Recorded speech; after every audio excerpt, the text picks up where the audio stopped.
Bonjour, bienvenue à toi, bienvenue sur Swim Smart, le podcast qui t'aide à optimiser ton entraînement en natation et dans tous les sports d'endurance, sans bullshit. Ici Théo, coach en natation, préparateur physique et passionné de sport d'endurance. Aujourd'hui, on parle d'un sujet qui concerne tout le monde et qui pourtant reste flou, la nutrition. C'est simple, on sait tous qu'il faut bien manger, mais c'est quoi bien manger ? Et surtout, quand on fait du sport, comment adapter ce qu'on mange pour mieux performer, mieux récupérer et éviter de se blesser. Dans cet épisode, je suis avec Arthur Delcourt. Il est diététicien, nutritionniste, chercheur, podcasteur, passionné de sport et ultra compétent.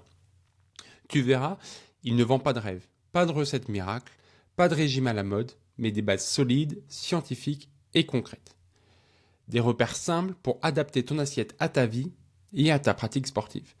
Si tu fais de la natation, de la course, du vélo, du trail, si tu veux mieux récupérer, mieux t'alimenter avant tes séances ou juste arrêter de galérer avec l'alimentation, alors reste avec nous.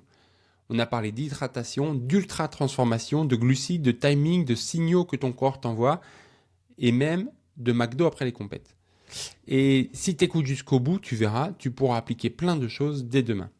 Et tu comprendras aussi pourquoi ce n'est pas toujours de ta faute si tu as envie de finir le paquet de M&M's.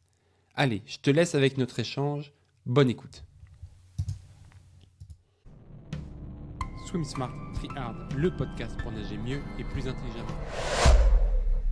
Bonjour Arthur, comment vas-tu ? Théo, ça va très bien. Merci beaucoup de m'avoir invité sur ton podcast. C'est vraiment un plaisir de pouvoir partager ma passion et mon expertise pour la nutrition, notamment aujourd'hui avec toi. Merci à toi, c'est un plaisir. J'ai découvert ton podcast. Je te laisserai le dire parce que c'est de l'anglais et l'anglais et moi, c'est pas tout Mon à fait anglais ça. n'est pas forcément mieux, mais j'essayerai. Donc juste après, tu diras le nom de ton podcast, mais j'ai découvert en regardant une vidéo où tu interviewais un grand joueur d'échecs, Étienne C'est ça, Bacrou, un grand maître français d'échecs qui est actuellement d'ailleurs encore troisième français au classement. Donc moi-même, j'étais assez impressionné de pouvoir faire un podcast avec lui. Mais au final, ça s'est très bien passé. Je suis très heureux de cet épisode. Je pense que c'est un des épisodes dont je suis le plus fier.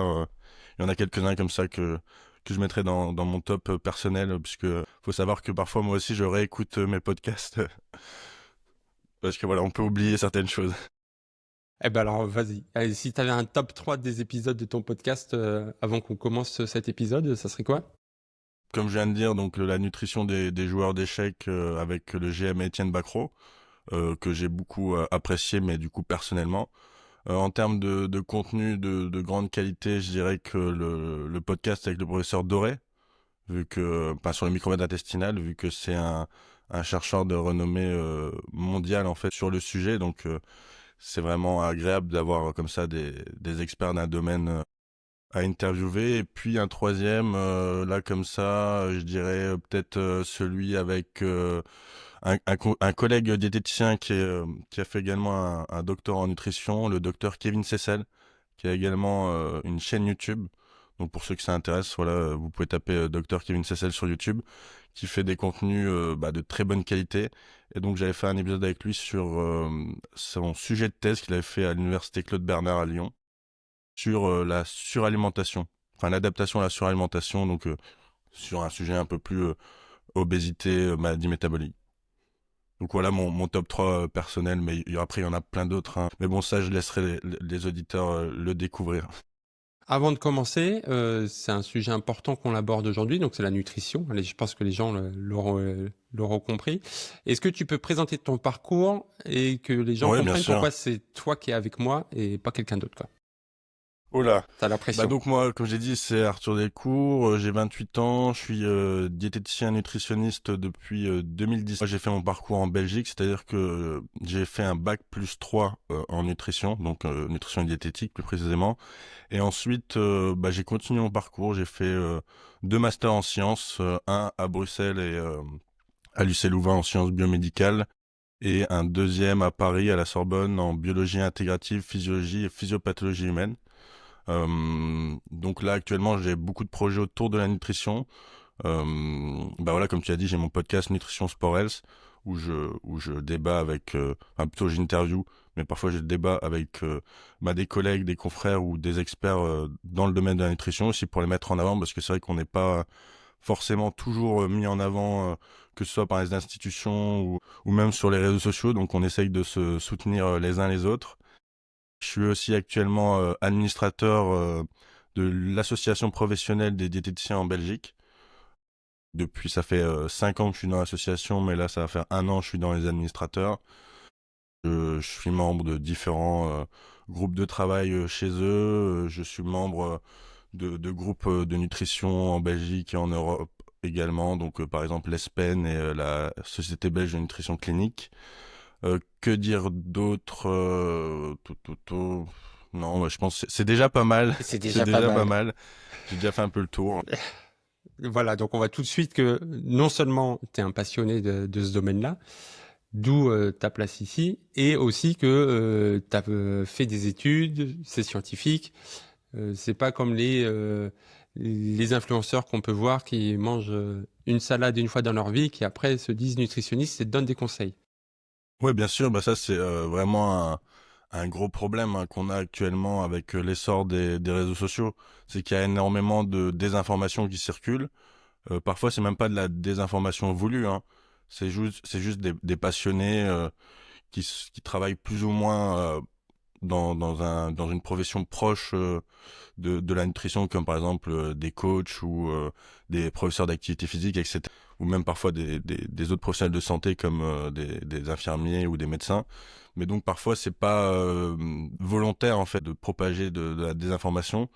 Mais le problème c'est qu'en fait un peu tout le monde se croit diététicien ou en tout cas tout le monde se croit nutritionniste puisque tout le monde fait l'acte de manger.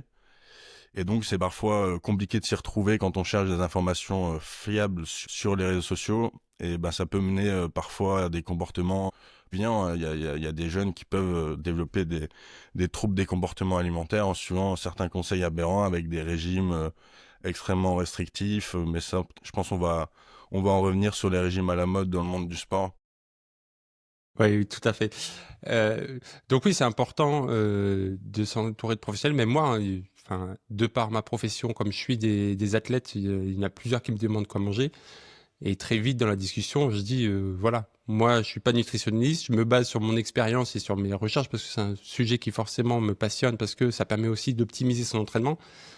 Mais en cas de, si on veut aller fouiller un peu plus, creuser un peu plus et être vraiment dans le vrai, il faut aller voir un professionnel. Tout D'où, à fait, hein.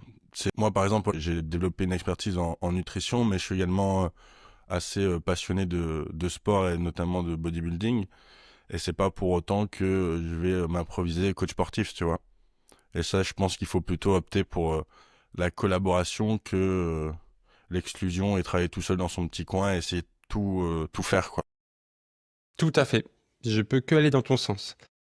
Maintenant qu'on a bien posé le cadre, on est d'accord que les conseils que tu donnes, tu te bases du coup sur ce que tu as appris lors de tes études, sur aussi tes expériences, tes retours. Je suppose que tu en discutes aussi avec différentes personnes pour Des avoir collègues surtout, ouais, effectivement. Et puis sur ma lecture de la littérature, comme j'ai fait mes devoirs pour le podcast d'aujourd'hui. Oui, on a bien travaillé.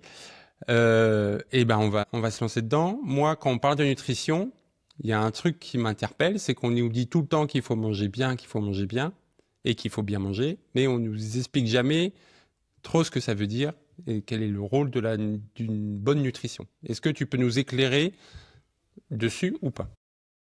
Je vais essayer, c'est une question assez large au final à couvrir puisque c'est une question simple mais parfois difficile à répondre. Donc quand on dit bien manger, peut-être déjà le rôle de la nutrition, c'est effectivement d'apporter à notre organisme tous les besoins nécessaires en macro et micronutriments pour pouvoir voilà déjà soutenir les activités qu'on a tout au long de la journée. Mais dans le cadre d'un sportif, c'est surtout pour performer. Et donc c'est dans cette optique-là qu'il faut voir l'alimentation. C'est vraiment un plus pour améliorer ses performances au quotidien, que ce soit cognitif et physique. Alors attention, il n'y a pas de recette miracle, il n'y a pas de régime miracle. Déjà, quand on parle de nutrition de manière générale, mais aussi et surtout pour la nutrition du sportif, La première chose à avoir en tête, c'est que il faut revenir à une alimentation de base saine et équilibrée. Donc, qu'est-ce que ça veut dire? Ça veut dire une alimentation qui sera riche en fruits oléagineux, en légumes, en céréales complètes. On va essayer de manger des poissons, de la viande, peut-être un petit peu moins de viande rouge selon les dernières études scientifiques, mais en tout cas, il en faut également. On peut également avoir des alternatives végétariennes, donc tout ce qui est soja, tofu, tout ce qui peut effectivement remplacer la viande, comme les légumineuses, les haricots rouges, etc. Une très bonne hydratation, ça c'est vrai que beaucoup de gens oublient le rôle primordial de l'hydratation dans sa vie de tous les jours, qu'on soit sportif ou non, mais ça aussi on va y revenir pour la nutrition du sportif. Éviter l'alcool, et puis après tout ça se met dans un cadre global de vie, une hygiène de vie, avec essayer de faire des nuits correctes, essayer d'éviter de boire trop d'alcool, ou en tout cas si vous pouvez ne pas boire d'alcool, éviter de fumer, et quoi d'autre, je pense que j'ai déjà fait un peu le tour, mais en gros le bien manger au final, c'est vraiment essayer d'apporter un maximum d'aliments extrêmement denses nutritivement, mais pas forcément des aliments très caloriques, hein, parce que par exemple les fruits et légumes sont des aliments qui sont très riches au niveau des micronutriments et au niveau de l'hydratation auquel ils nous apportent. Donc, ce sont vraiment des aliments à mettre, de privilégier dans son assiette, hein. Souvent, quand on prend, bah, si on prend la pyramide alimentaire, on le voit, hein, c'est vraiment en bas l'hydratation, l'activité physique, et puis ensuite c'est les légumes, puis les fruits. Enfin voilà, il y a une sorte de hiérarchie. Si on prend la métaphore de l'assiette, souvent on dit, en tout cas pour la population générale, qu'on doit avoir la moitié de son assiette qui correspond à un apport en légumes, et puis un quart féculent et un quart viande, volaille, poisson et alternatives végétariennes.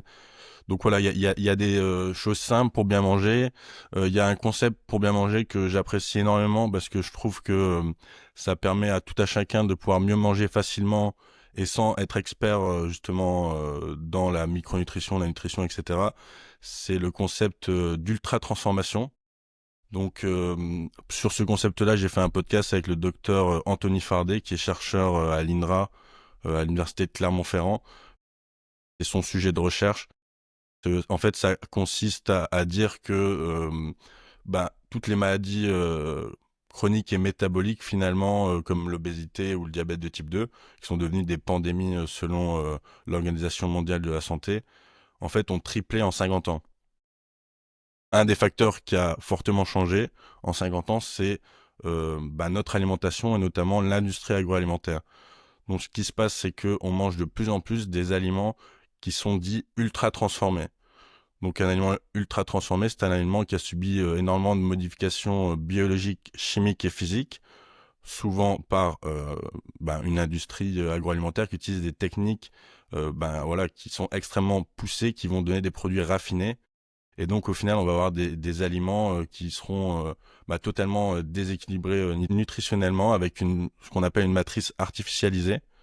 Les nutriments en fait vont être par exemple digérés et assimilés beaucoup plus vite pour par exemple le glucose ou d'autres nutriments. Et en fait, ces aliments ultra transformés, ils sont liés à tout un tas en fait de maladies chroniques. Donc ils sont associés à tout un tas de maladies chroniques, donc par des études épidémiologiques.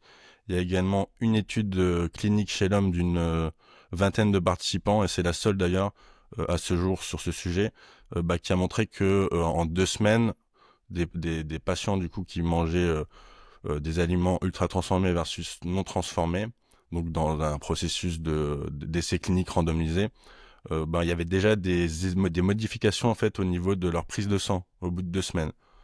Voilà, donc déjà à court terme, il peut y avoir un impact négatif de ces aliments ultra transformés. Et donc le docteur Fardet, lui, il a mis en place la règle des 3 VBLS, qui est d'ailleurs devenue la règle des 4 V récemment, pour manger vrai, donc le moins transformé possible, varié, végétal, euh, et donc si possible bio, local et de saison. Donc si vous voulez plus d'infos sur le concept d'ultra transformation, j'ai fait un épisode avec le docteur Fardet. Ça pourra, je pense, vous aiguiller pour mieux manger facilement, puisqu'il faut savoir que les aliments ultra transformés, quand on pense à ce terme, on pense fast food, les aliments qu'on commande sur des applications de commande en ligne. Enfin, je vais pas citer de marque, mais vous voyez ce que je veux dire. On pense au soda, etc. Mais en fait, il faut savoir que il y a 75% en fait, de l'offre alimentaire en supermarché actuellement en France qui est dit ultra transformée. Donc voilà, c'est quand même assez important de savoir les repérer, de les limiter parce que voilà, c'est associé à des maladies métaboliques assez graves qui peuvent entraîner tout un tas de complications et c'est pas forcément top quoi pour vieillir en bonne santé. Pour Donc être sûr. comment les repérer? Peut-être rapidement comment les repérer? Ben souvent donc si on regarde le packaging, surtout si c'est des aliments à destination des enfants, on va retrouver un packaging extrêmement flashy, coloré avec des petites mascottes, notamment pour des petites petits déjeuners ou autres. Si on regarde la liste des ingrédients, ben c'est souvent des ingrédients en fait qu'on n'a pas dans notre cuisine à nous. En fait, on n'utilise pas nous des additifs en tout genre. On n'a pas ça dans nos cuisines pour préparer nos plats. C'est des produits qui sont extrêmement raffinés. Donc on va avoir du sirop de fructose, de maïs, des fructoses en tout genre, voilà. Et le nombre d'ingrédients. Donc au plus il y a d'ingrédients, au plus on a de malchance en fait d'être en présence d'un aliment ultra transformé. Donc je pense à partir de 6 en fait. À partir de 6 ingrédients, il y a plus de 70% de chances d'être en présence d'un aliment ultra transformé. Donc on ne dit pas qu'il faut pas les consommer, mais il faut essayer de les limiter, en tout cas. Voilà. D'accord. Donc, plus il va y avoir d'étapes, entre guillemets, entre l'aliment principal et le packaging à la fin, donc soit par ajout d'ingrédients, soit par modification, plus ça veut dire qu'il va être ultra transformé et plus il faudra le manger avec des pincettes. C'est ça, le manger occasionnellement en plus petite quantité. Donc bien évidemment, dans ce qu'on appelle un équilibre alimentaire, dans la pyramide notamment, le sommet, c'est ce qu'on appelle les extras. Donc voilà, tu peux dans ta journée te faire un petit extra. Après, effectivement, faut pas en manger des quantités astronomiques. C'est ça le problème, c'est qu'en fait ces aliments sont conçus par des ingénieurs en nutrition, enfin, bien le savoir. Et donc eux, ils ont étudié les associations de sel, de sucre, de gras, qui fait que quand on les mange, on a envie d'en prendre souvent un deuxième, un troisième, puis vider le paquet. Et donc c'est ça aussi qui est compliqué, c'est comment arriver à avoir une consommation raisonnée. Donc, si je finis le paquet c'est pas que de ma faute, c'est aussi parce que eux, ils ont fait une association de goût à Bien l'intérieur. sûr, ah Voilà, ça me bah oui, déculpabilise un peu. ça, je veux dire, enfin, ils dépensent, enfin c'est les industries agroalimentaires dépensent des peut-être, je connais pas le chiffre, on va dire des millions, mais c'est peut-être même des milliards en recherche et développement pour que leurs produits soient quand même attractifs au niveau du goût, par exemple. De toute façon, toutes les maladies chroniques qu'on a aujourd'hui, l'obésité, le diabète de type 2, etc., il n'y a pas de culpabilisation à avoir. C'est pas que de notre faute, c'est aussi l'environnement qu'on appelle obésogène, notamment. Il y a aussi des polluants qui favorisent l'accumulation de masse grasse au niveau du tissu adipeux. Il y a la génétique qui joue. Enfin donc, en fait, c'est des pathologies multifactorielles et la faute, à la fin, ne revient pas que à l'individu. Après, moi, je suis partisan de dire que effectivement, il faut aussi se responsabiliser. Mais, enfin voilà, une personne en situation d'obésité, faut pas lui dire, ben voilà, t'es gros, c'est de ta faute, arrête de bouffer ton paquet de M&M's comme tu l'as dit tout à l'heure. Ça marche pas comme ça malheureusement. Parce qu'on sait qu'au plus tu développes en fait une masse grasse importante, au plus en fait t'as une résistance à la perte de poids, notamment par des processus de fibrose du tissu adipeux. Donc la fibrose, c'est un peu comme du tissu cicatriciel. Donc en fait, ça va enfermer les cellules adipeuses et donc ça va protéger en fait le relargage des acides gras dans le sang, notamment. Donc voilà, il y a plein de processus qui font que bah maintenant on sait que l'obésité c'est une maladie chronique et on essaye de la traiter par diverses techniques. Je suis pas fan de la chirurgie bariatrique, mais pour le moment, en tout cas, selon la Haute Autorité de Santé et d'autres institutions internationales, c'est la voie la plus efficace, en tout cas en termes de balance bénéfice-risque sur le court et moyen terme. Tu Malheureusement. parlais, tu parlais de la pyramide. Et ça, je trouve que c'est important de s'attarder un peu dessus parce que ça donne aussi quelqu'un qui veut se lancer, qui veut se dire qui a le constat qu'il mange pas bien ou pas sainement, ça lui permet aussi de donner les axes, entre guillemets, sur quoi prioriser et de se dire s'il y a un truc à quoi je dois faire attention maintenant, ça serait plutôt la base de la pyramide, je suppose. C'est ça, donc la base de la pyramide, c'est l'activité physique, l'hydratation, donc surtout l'eau, mais on tolère les boissons non sucrées comme le thé, les infusions, le café, mais c'est surtout l'eau. Et ensuite, on arrive du coup sur les légumes, tous les légumes, c'est d'en manger le plus possible. Et puis ensuite, il y a les fruits, puis les féculents. Ensuite, au-dessus, il y a tout ce qui est viande, poisson, volaille, légumineuses, etc. Et ensuite, tout au-dessus, il y a les extras. C'est top parce que je suppose, hein, tu m'arrêtes si je me trompe, mais que on conseille pas à quelqu'un qui veut entre guillemets se reprendre en main de dire tu fais tout bien dès demain, mais d'y aller Oui, par non, bien étapes. sûr, c'est par étapes. Bien évidemment, un professionnel de la santé, quand il reçoit un patient, son but, c'est à terme, d'atteindre les idéaux des recommandations, enfin l'idéal des recommandations. Mais bien sûr, il doit s'adapter aussi à l'histoire du patient, à voilà les difficultés que le patient a dans sa vie de tous les jours. Est-ce qu'il travaille de nuit ou de jour? Est-ce qu'il est plutôt sucré que salé? Est-ce qu'il y a des aliments qu'il n'aime pas manger? Enfin, il y a plein de choses qui font que tu dois t'adapter aussi à la personne, parce que chaque personne est différente, a une histoire différente et des contraintes différentes. Voilà, c'est une bonne indication pour savoir si la personne en face de nous est compétente ou pas. C'est si à aucun moment elle pose des questions Oui, c'est et si ça. elle dit Par voici la exemple, recette miracle. je sais pas, par exemple, un patient qui a l'habitude depuis son adolescence, parce que c'est vrai qu'il y a beaucoup de comportements alimentaires qui s'ancrent en fait à la petite enfance, à l'adolescence, et qui du coup restent à l'âge adulte. Mais on va dire que il boit 2 litres de soda tous les jours. Bah, tu sais bien que tu vas pas lui dire, bon, monsieur ou madame, le soda, maintenant c'est fini, hein, vous allez plus boire de soda. Comme ça, du jour au lendemain, de 2 litres à zéro, ça va être compliqué, je pense. Bien, c'est C'est, ce qu'on a fait avec moi. Quand j'étais petit, je buvais énormément de soda et on a essayé le t'arrêtes. Bah ça marche pas. En fait, il faut plutôt essayer, voilà, de diminuer progressivement, un peu comme d'autres. J'aime pas le terme addiction, mais en tout cas, quand des comportements sont ancrés dans une routine, c'est très difficile de la changer du jour au lendemain, et donc faut y aller progressivement. Ça, c'est sûr. C'est ça le problème quand on parle avec quelqu'un de passionné, c'est qu'il est passionnant et du coup on dérive du sujet. Mais Oui, c'était pardon. top. Non mais moi ça me va. On va essayer de recentrer. Donc on a bien vu ce qu'il fallait pour bien manger. Si jamais je fais du sport, est-ce que je dois ajuster un petit peu mon alimentation et si oui, comment? Alors, bah déjà, euh, première info hyper importante, tout ce qu'on a dit sur bah voilà la pyramide alimentaire, l'assiette équilibrée, etc. En fait, elle s'applique aussi aux sportifs. Et enfin, on va peut-être trouver ça redondant comme réponse, pas satisfaisant, mais justement, moi, je trouve que c'est une belle opportunité. C'est de se dire que finalement, en fait, c'est déjà ça le plus important pour mes performances sportives.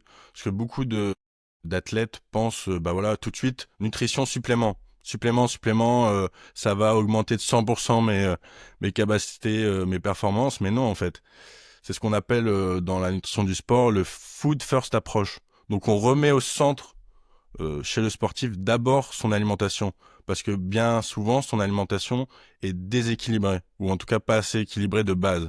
Et c'est ça qui va faire la différence. Et ensuite, quand il aura atteint cet équilibre alimentaire, qui sera éduqué, là on peut essayer de chercher les 1% en plus de performance via des compléments alimentaires. Mais ça c'est vraiment, entre guillemets, la petite cerise sur le gâteau.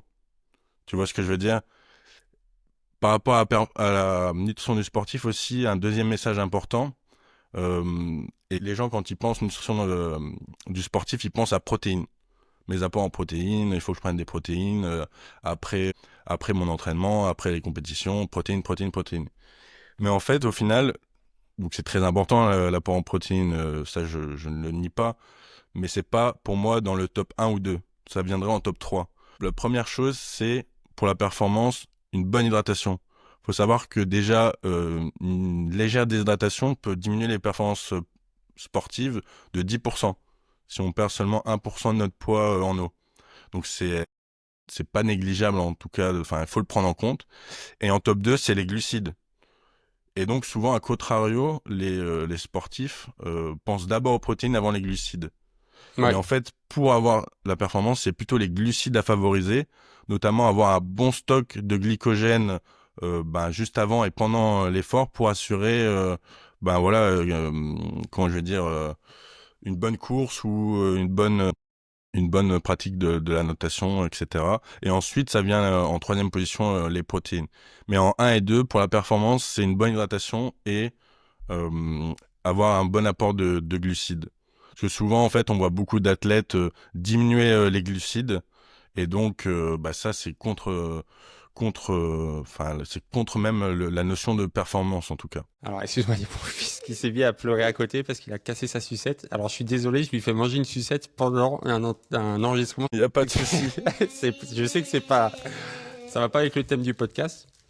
Mais ça, c'est top ce que tu dis. Dans ma vie de tous les jours, que ce soit au boulot ou au sport, je me pose toujours la question, quelle est la chose qui aura le plus d'impact C'est ça. à réaliser ce que je veux faire? Et ça va totalement avec ce que tu viens de dire, du fait que ça sert à rien d'essayer d'optimiser quelque chose qui va avoir un tout petit effet. Par exemple, je vois ceux qui mangent n'importe comment, dorment mal, mais qui font de la cryothérapie. Ouais, je vois ce que tu veux dire. Mais c'est exactement ça. C'est qu'au final, en fait, la base, elle change pas, et c'est ça qui est bien. Au final, c'est pas si compliqué que ça à pouvoir augmenter ses performances sportives. Après, il faut quand même rappeler que une des premières, une part non négligeable de la performance de très haut niveau. Donc là, je vais te parler vraiment de très haut niveau. Il y a une grande part de génétique, ça faut le savoir.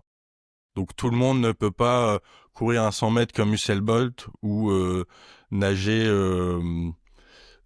comme Léon Marchand, voilà. Donc ça, il faut aussi bien se rendre compte que il y a des gens, voilà, c'est comme ça, la génétique est injuste, qui seront toujours plus performants que nous dans une discipline dédiée. Parce que voilà, ils ont des meilleures insertions, parce que ils ont une meilleure endurance, une meilleure capacité pulmonaire, que sais-je.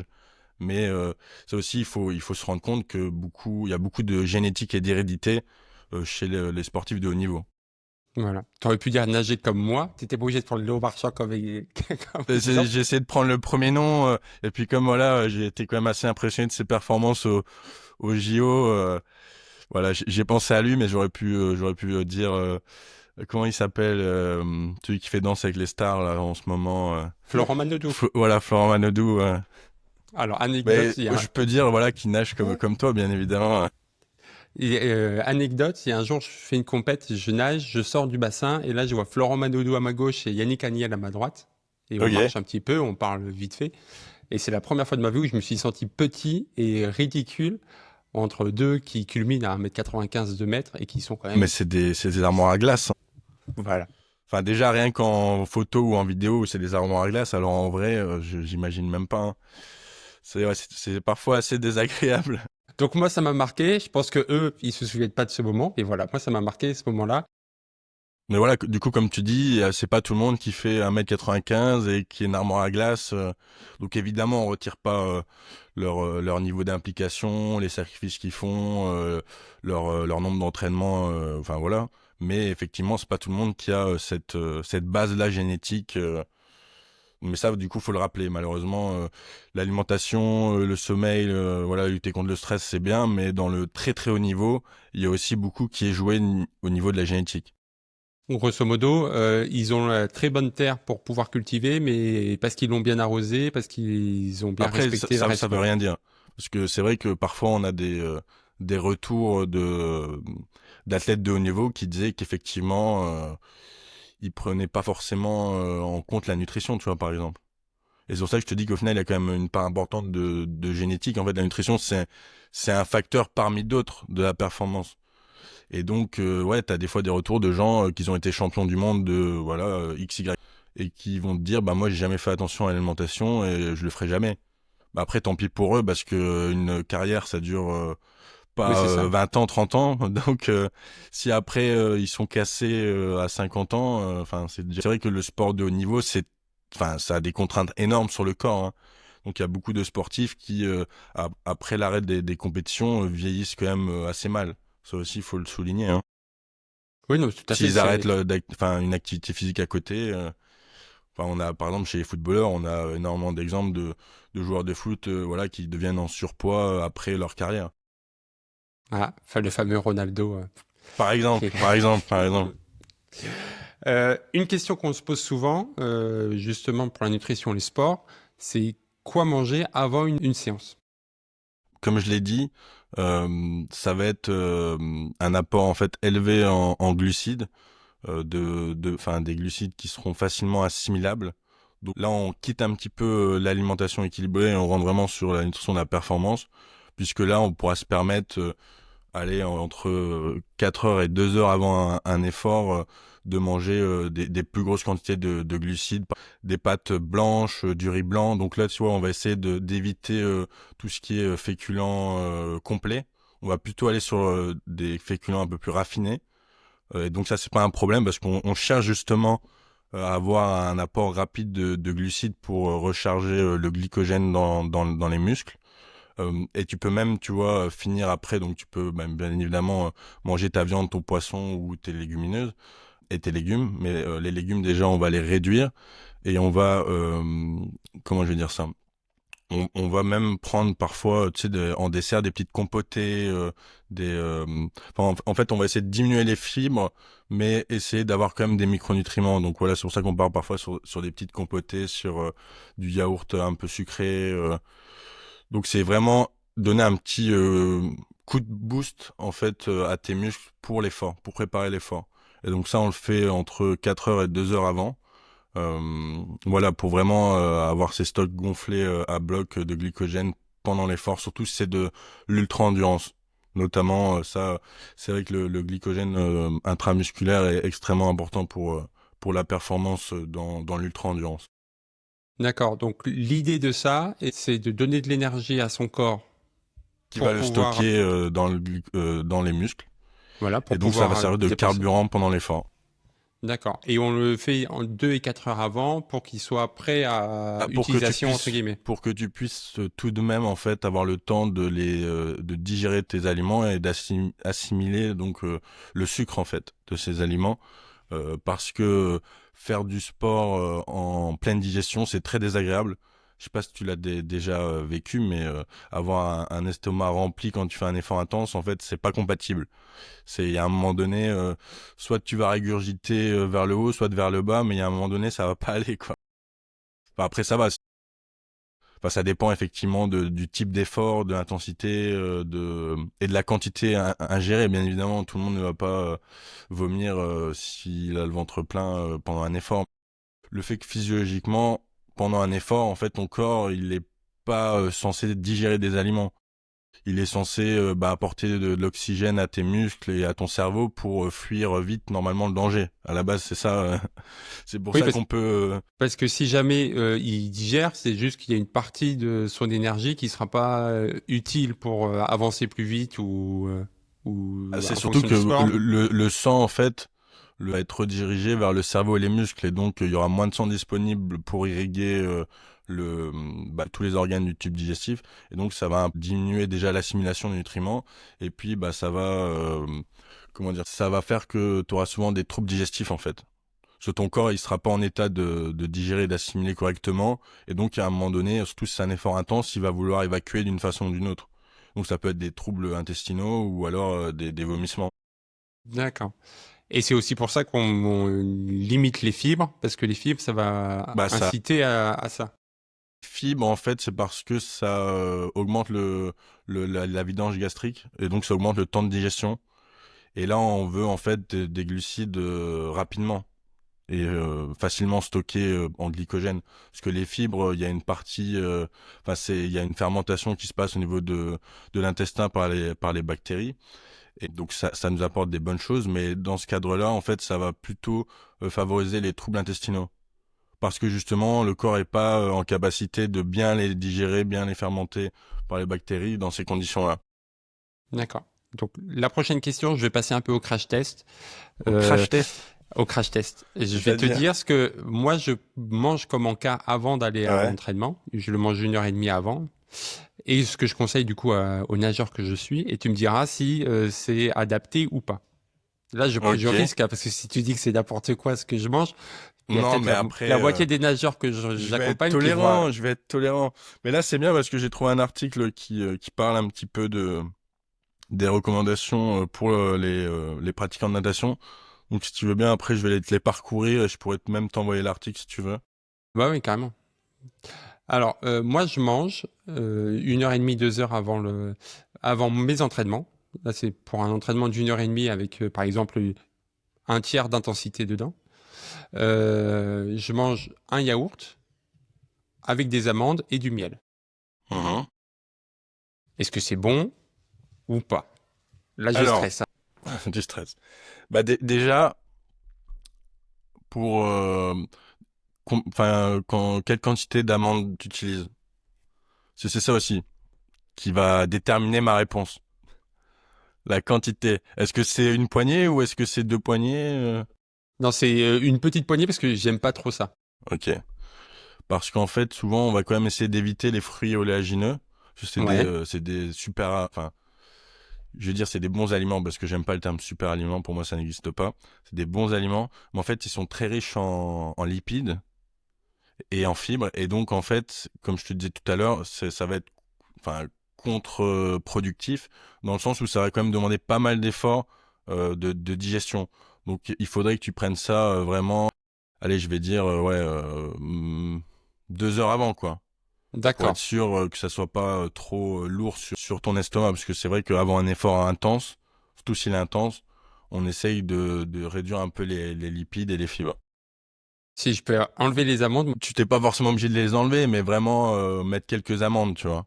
Mais en tout cas, c'est vrai que dans le sport, surtout d'ultra-endurance, on évite les fruits oléagineux avant une séance.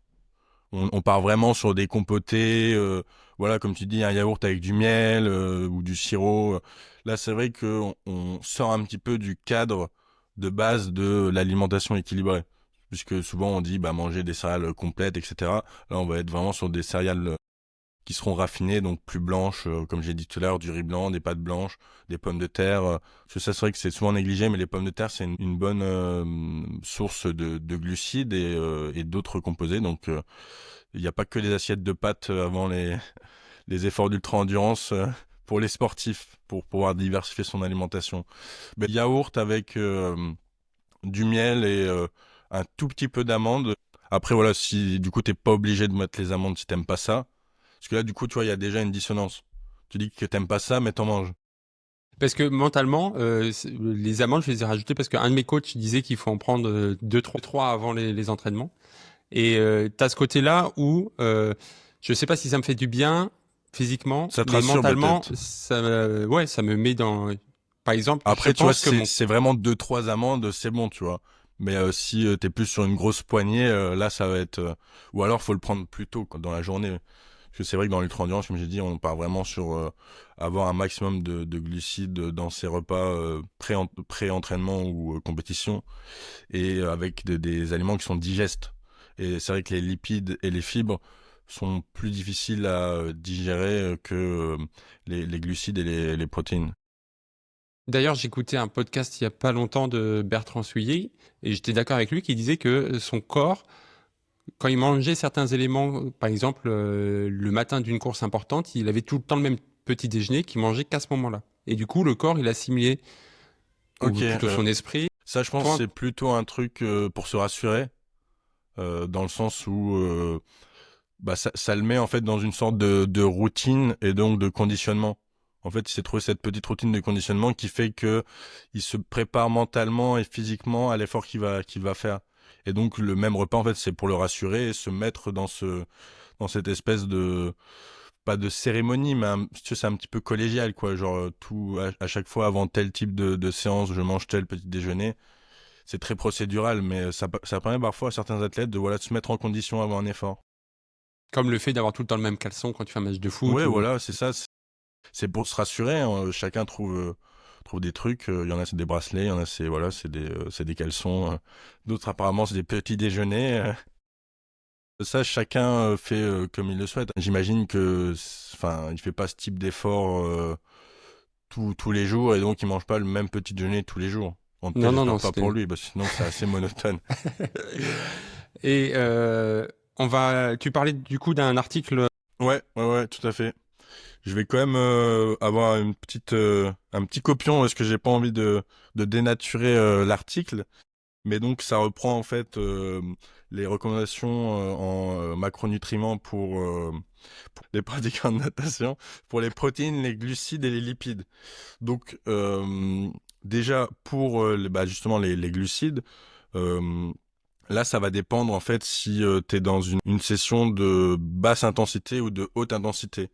Donc au niveau d'une basse intensité, on est à peu près à du 6 grammes par kilo de poids de corps et par jour de glucides. Voilà. Donc ensuite, juste avant l'effort, on essaye d'éviter de prendre, d'avoir son repas entre une fenêtre de 4 heures et 2 heures avant. Et pendant l'entraînement, bah là, malheureusement pour les nageurs, c'est très difficile en fait d'avoir des apports pendant un effort, en tout cas dans une compétition. Pendant un entraînement, on peut s'arrêter pour prendre par exemple une boisson de l'effort, mais en compétition malheureusement on peut pas. Donc c'est pour ça qu'en fait il disait de vraiment blinder les Faire le glucides stock. ouais voilà, c'est ça, dans les 48 heures.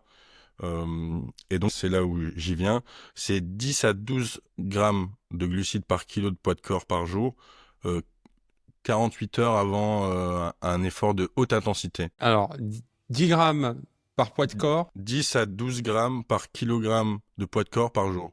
Ouais, je vais prendre 10, hein, ça sera plus facile pour les calculs. Moi qui fais 93 kilos, ça veut dire qu'il faut que je mange 1 kilo de glucides par jour si je veux faire mon stock. Ouh là, attends, là je sais pas si ton calcul est bon. Ouais, bah ouais 830 grammes du coup. 900. Parce que malheureusement, je fais 93. Ah oui, pardon, j'avais entendu 83. Et il Oui, faudrait que je ouais. fasse 85, mais je fais 93. Donc, mais comme ça permet de visualiser un petit peu en amont de la course. Donc ça, c'est 2 jours avant. C'est donc 10 à 12 grammes par kilo de poids de corps par jour. Ensuite, 3 à 4 heures avant ton effort très intense en natation, là, tu peux prendre 2 grammes de glucides par kilo. D'accord. Ensuite, après l'entraînement, tu dois prendre 1 gramme par kilo de glucides. Pour recharger ce qu'on a perdu. Ouais, c'est ça. C'est très important. Pour les protéines, j'étais assez étonné, je t'avouerai. Parce que souvent, chez le sportif, on dit souvent entre 1,2 grammes par kilo de poids de corps par jour de protéines et jusqu'à 2 grammes pour certains sports. Et ben là, effectivement, pour la natation, donc pour les athlètes de très haut niveau, donc qui s'entraînent tous les jours, qui ont des compétitions très intenses et des séances très intenses, on peut aller jusqu'à 2 grammes de protéines. Voilà, ça j'ai été assez étonné, je t'avoue. Pour moi, les 2 grammes, c'était plus pour des sports de force comme un peu le bodybuilding, etc. Mais apparemment, la natation, c'est une pratique qui est extrêmement intensive pour le corps et donc il faut recharger les protéines qui ont été voilà, dégradées pendant l'effort et donc on peut aller jusqu'à 2 grammes. On m'a toujours dit que les protéines, ça servait à réparer le muscle qui était un petit peu abîmé après l'effort. Est-ce que c'est vrai Eh ou oui, pas? tout à fait. Oui, c'est ça, on peut résumer Ouais, comme ouais. ça. On peut simplifier comme ça. Après, voilà, les protéines n'ont pas que ce Oui, oui. rôle-là, hein, bien évidemment. Mais c'est vrai que dans le cadre du sport, c'est effectivement pour un petit peu réparer les lésions qui ont été faites par l'effort. Et donc ça, c'est par jour. Après entraînement, tu peux aller jusqu'à 0,3 grammes par kilo de poids de corps. Donc si on prend quelqu'un de 70 kilos, ça fait 20 grammes de protéines dans les 4 heures 3 à 4 heures qu'ils ont suivi l'effort. Parce que c'est vrai que la fenêtre anabolique, c'est une douille de l'industrie des compléments alimentaires, hein. Vous pouvez avoir une bonne synthèse protéique si vous prenez votre repas même 2 à 3 heures après votre entraînement. Vous n'êtes pas obligé d'absolument consommer des boissons protéinées dans les 30 minutes post-effort. Ça, je pense c'est vrai que c'est un message important Oui. à Alors, dire. c'est pas Tout, que, c'est pas que eux, hein, parce que moi, je sais qu'en tant que nageur, on aimait bien dire, ben, on a 30 minutes pour manger un McDo après. y a rien qui va dans ta phrase, Théo. Déjà les 30 minutes, du coup, bah voilà, c'est un mythe. En tout cas, ça a été poussé par la propagande de l'industrie du complément alimentaire. Et ensuite, un McDo. Pourquoi un McDo? Parce que c'était sur la route de la Ouais, je compète et comprends. que ça donnait Ouais, l'excuse. du coup, j'ai quand même vite finir pour Oui, les bien sûr. lipides. Donc, pour les lipides dans les sessions à basse intensité, là, on est sur les standards classiques, donc 30 à 35% de l'énergie. Et pour les hautes intensités, là, on est entre 20 et 25% d'énergie. Donc, on diminue un petit peu les lipides, comme je t'avais dit au final, pour les sports d'ultra-endurance. Hein. Et donc, ça, voilà, c'est pour tout ce qui est macronutriments. Après, voilà, effectivement, il faut un plan pour l'hydratation. Comme je l'ai dit, c'est ultra important de régulièrement de régulièrement boire dans sa journée. Il faut essayer de mettre en place des stratégies. Par exemple, déjà avoir une gourde ou une bouteille attitrée. Comme ça, en fait, on voit la quantité qu'on a bu au fur et à mesure de la journée.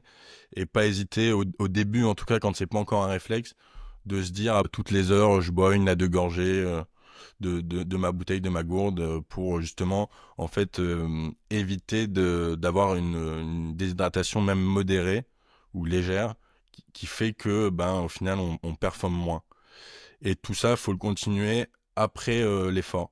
Donc c'est vrai que souvent après un entraînement ou une compétition, on peut se relâcher, mais en fait il faut continuer à hydrater le corps et du coup aussi à prendre un repas dans les 2, 3, max 4 heures, mais c'est mieux 2, 3 heures après max, pour recharger les stocks de glycogène et resynthétiser des protéines dans les muscles.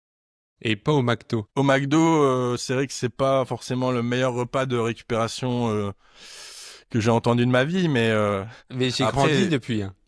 c'est pas grave. Déjà, rien que gustativement parlant, je préfère un repas autre que McDo, rien que pour le goût.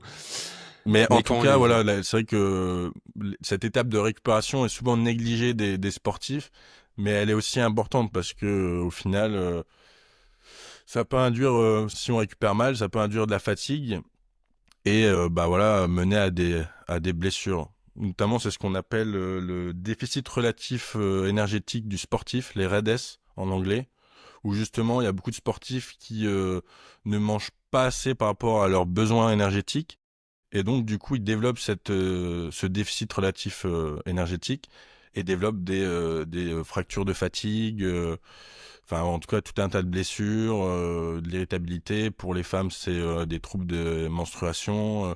Avant, on appelait ça la triade de l'athlète, mais c'était très féminisé, donc c'était très porté sur la femme athlète.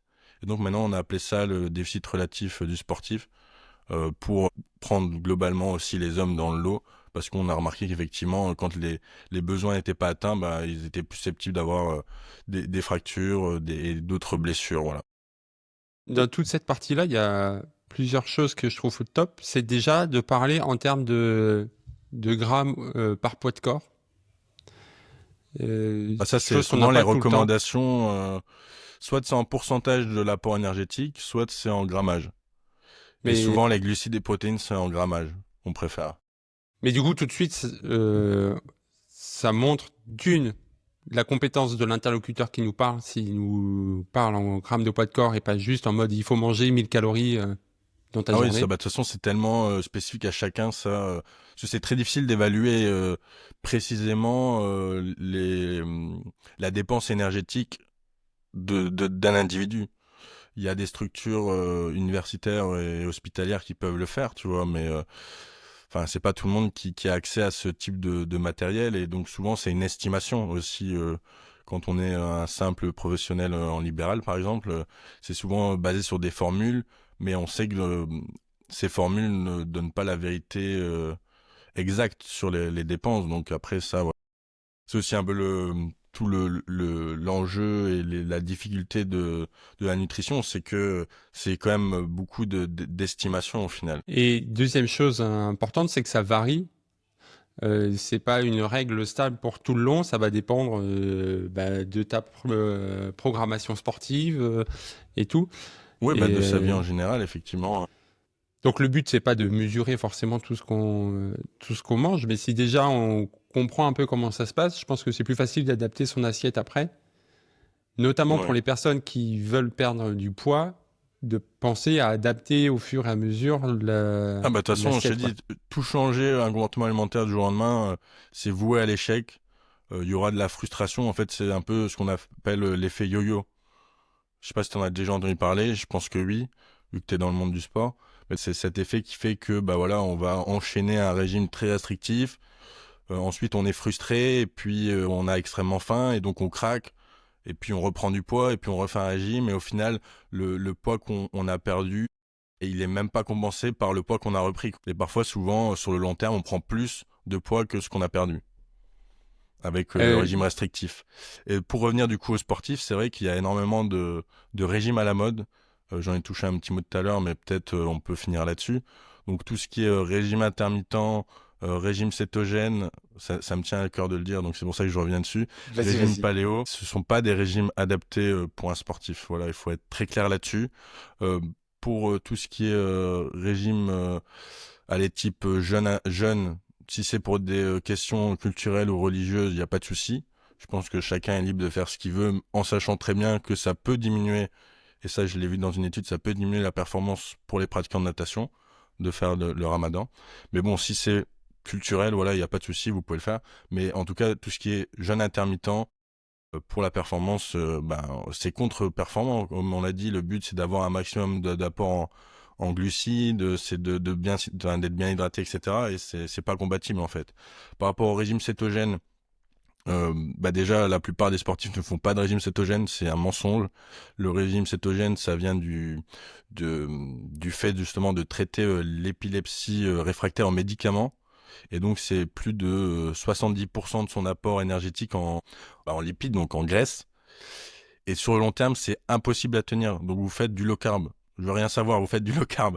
Donc, c'est-à-dire, et du low carb, c'est dans son nom, c'est pauvre en glucides, c'est contre-performant. Donc, voilà, il y a beaucoup de contre... Enfin, voilà, donc je tenais peut-être à finir sur ça. Pour un principe de performance, ces régimes-là, si vous pouvez enfin, il n'y a pas de bénéfice sur la performance, donc si vous pouvez les éviter, évitez-les. De toute façon, on a commencé en disant que bien manger, c'était manger varié en partie. Donc, est-ce que tous les régimes qui te disent il faut que tu arrêtes de manger complètement cette partie du C'est ça le spectre? problème, c'est que souvent ces régimes, ils sont très restrictifs dans le sens où ils vont retirer des catégories d'aliments, tu vois. Et donc il y a tout un tas de micronutriments et de macronutriments qu'on aura en moins grande quantité. Par exemple, c'est vrai que du coup, je suis pas revenu dessus, mais le régime paléo, donc dans l'idée de manger comme ses ancêtres, c'est très bien, puisque du coup, ça a dans le sens de manger moins ultra transformé. Donc dans un sens, c'est bénéfique. Mais le problème, c'est que du coup, ça tire des catégories d'aliments, notamment les produits laitiers, tout ce qui est produits céréaliers. Et donc, en fait, c'est tous des aliments qui sont maintenant devenus essentiels dans notre équilibre alimentaire. Et donc, sauf, par exemple, intolérance au lactose ou allergie aux protéines de lait, il n'y a pas de raison valable pour un occidental blanc caucasien de boire du lait, par exemple, ou de consommer des produits Ouais. laitiers. De toute façon, le côté médical, c'est à chaque fois, c'est ça qui domine. Hein. C'est si à un moment il y a un docteur qui nous dit attention pour votre santé, il faut faire ça ou ça. Là, nous, on parle d'une alimentation pour optimiser sa performance. Et Ouais, tout à forcément, fait. la sécurité de la santé et de la vie, ça, ça prédomine. Du coup, le corps, je suppose que si la nutrition a pour but de répondre à ses besoins, le corps Ouais, doit sans doute nous envoyer des signaux en cas ouais. de manque. Est-ce que tu peux nous en parler, justement, pour essayer de Alors créer le là, signal d'alarme ah, ou pas? c'est très C'était pas compliqué, prévu. ça. Ouais, non, c'est pas que c'était pas prévu, c'est que c'est très compliqué à répondre. Parce que là, on va venir du coup sur le sujet de tout ce qui est alimentation intuitive. Puisque ça, c'est du coup de se dire, ah ben le corps, c'est nous envoyer des signaux pour... du coup, on est capable de percevoir ces signaux et donc d'adapter notre alimentation selon nos propres besoins. Donc ça, c'est ce qu'on appelle l'alimentation intuitive. Mais malheureusement, en fait, ça a l'air d'être, allez, prometteur. Par exemple, pour des patients... enfin, certains patients, mais il n'y a pas assez en fait de recul scientifique et d'études scientifiques pour le préconiser. D'accord. Donc moi je ne le conseille pas pour l'instant. En tout cas, à ma connaissance, je trouve qu'il n'y a pas assez de recul et d'études pour aller dans ce sens-là. Mais effectivement, je pense que, enfin, le corps est quand même assez bien fait. Hein. Faut se rendre compte que c'est une machinerie bien huilée, bien rodée. Et il y a certainement parfois des sensations que notre corps reçoit qui fait qu'on va manger plutôt tel aliment que tel aliment, tu vois. Ça, D'accord. j'en suis Alors, persuadé. sans forcément aller jusque-là, par exemple, alors peut-être que je me trompe, mais par exemple, mes urines sont plus foncées, je me dis c'est que j'ai pas bu assez et que, du coup, je bois plus Ok, après. dans ce type-là. Ah oui, moi je pensais que tu parlais, genre par exemple, je sais pas, t'as un petit déficit en fer. Mais toi, tu le sais pas, t'as pas fait de prise de sang. Donc, ton corps sent que t'as un manque de fer, et donc il va te faire aller vers des comportements alimentaires qui vont te faire manger, par exemple, plus de viande. Non, non, non, c'était plus Ok, des signaux pardon, mais que c'est moi les alors gens lambda. qui ai mal Non, non, compris mais ta question. Mais les c'est aussi signaux, intéressant, hein, l'alimentation intuitive. oui, les signaux que les gens entre guillemets lambda peuvent voir, par exemple, Mais je donc manque effectivement, d'énergie, voilà, c'est que. les urines, c'est un bon indicateur pour son niveau d'hydratation. Donc il faut toujours viser des urines claires, donc pas transparent, mais vraiment clair. Et donc dès que vous avez les urines foncées, enfin ça traduit déjà un signe de déshydratation. Donc là, il faut pas hésiter à boire, en fait, si on constate des urines foncées. Donc ça, c'est pour l'hydratation. Après, pour les autres macronutriments, c'est plus compliqué de te répondre. Tu vois, il y a moins de signaux qui pourraient me faire dire, ah bah là, il y a un manque de glucides ou lipides. Là, c'est plus compliqué de te répondre. Si j'ai un petit coup de mou à l'entraînement, est-ce que ça peut vouloir dire qu'il faut que j'augmente un peu les glucides avant Bah ça ou veut dire on que, n'est pas assez précis justement et vaut en mieux fait, pas interpréter? tout dépend en fait de ton coup de mou. C'est-à-dire si effectivement t'es à la fin de ton entraînement et t'as fait je sais pas 4 kilomètres déjà de crawl, bah je te dirais qu'en fait c'est pas, enfin c'est un coup de mou justifié. Mais si c'est au début de ton entraînement, ce petit coup de mou, ça peut potentiellement traduire qu'effectivement t'as pas assez pris de glucides dans la journée. Et donc bah t'as ton glycogène musculaire a été déjà extrêmement bas, et donc t'as pas assez d'énergie sur le moment pour assurer l'effort. Et donc là, on viendrait peut-être dans ce que je disais tout à l'heure avec le RED-S. Donc peut-être que t'as pas adapté tes besoins à tes dépenses, mais ça peut tout simplement dire que bah voilà, ça fait plusieurs jours que tu dors mal, et du coup bah c'est normal, t'es moins productif, ou que bah je sais pas, il y a quelque chose dans ta vie qui te stresse, et donc bah t'es moins, c'est très énergivore d'être stressé, donc ça peut aussi impacter les entraînements.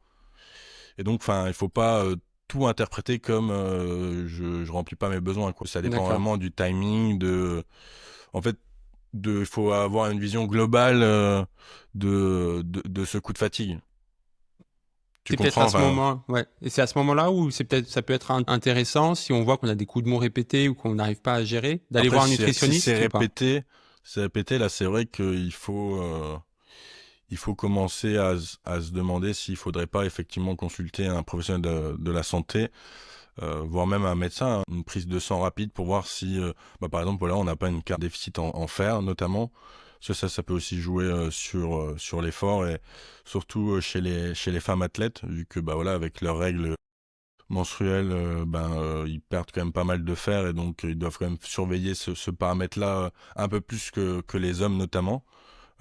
Mais en fait, il faut peut-être pas pour les sportifs amateurs, mais en tout cas, à partir d'un certain niveau, je pense qu'il vaut quand même mieux se tourner vers un professionnel du sport pour être accompagné, et donc un médecin du sport et un diététicien du sport. Alors, petite parenthèse, c'est Théo le monteur qui vous parle. J'ai longtemps hésité à couper une partie de l'échange qui vient de se passer entre Arthur et moi, parce que ça peut sembler un peu flou, mais je pense qu'il est important. Parce que ce que dit Arthur ici, c'est que le corps nous envoie parfois des signaux, comme la couleur des urines pour l'hydratation, mais que tout n'est pas interprétable si facilement. On a souvent envie de tout expliquer par l'alimentation, mais ce n'est pas toujours si simple. Donc les signaux que nous envoie et qu'on arrive à interpréter, qu'on peut interpréter, c'est des signaux très globaux. Euh, tu manques d'énergie, tu manques d'eau, etc. Si c'est un peu plus poussé, c'est à ce moment-là qu'il faut se diriger vers des professionnels. Voilà, je vous laisse replonger dans cet échange passionnant. Pour résumer, est-ce qu'on peut dire que déjà, si on mange varié avec des fruits de saison et le plus local possible, même si c'est pas forcément tout le temps évident, on minimise quand même les risques de malnutrition? Bah, effectivement, oui. Ça c'est un grand oui. Je veux dire, après, parce que le terme malnutrition, en fait, peut être dans les deux sens. C'est-à-dire soit en excès, soit en déficit. Donc, toi, peut-être tu voulais dire dénutrition. Non, moi Les j'étais deux? dans les deux, Les c'est... deux? Ok.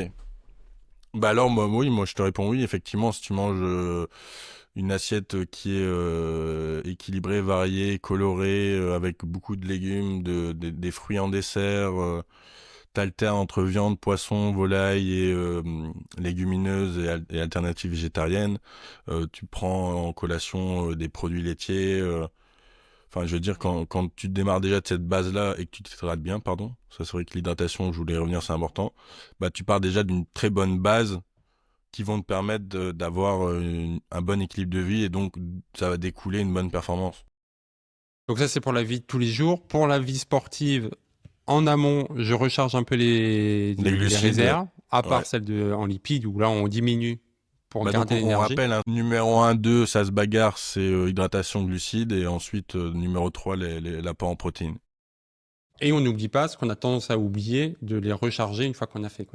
Ouais, De bien refaire penser le stock. à la récupération, parce que c'est vrai que parfois on se relâche un peu pour par exemple, pour les gens qui courent des courses, allez, des 10 km, 20 km, etc., ou des marathons.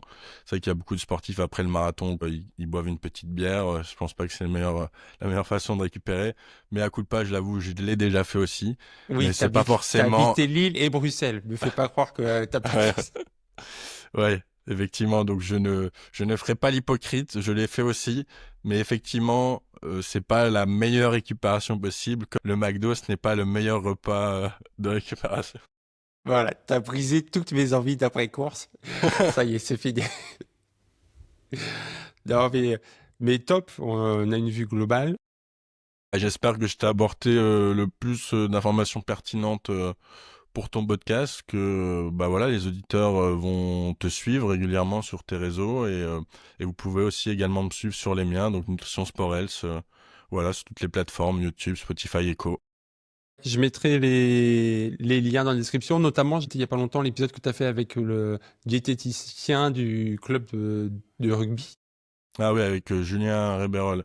Maintenant, donc il fait plus dans le rugby, là maintenant il est diététicien de l'Olympique de Marseille. Ah Donc ouais? je vais peut-être lui demander de faire un podcast sur l'alimentation du footballeur. Mais Bah ouais. ouais, là maintenant il a level up, comme on dit. Et du coup maintenant il est voilà diététicien du sport à Marseille. Bah si Julien t'écoute ce podcast, je te fais des gros bisous hein, bien évidemment et on se tient au courant parce que il y a bientôt Lille Marseille justement donc on va peut-être se voir à cette occasion.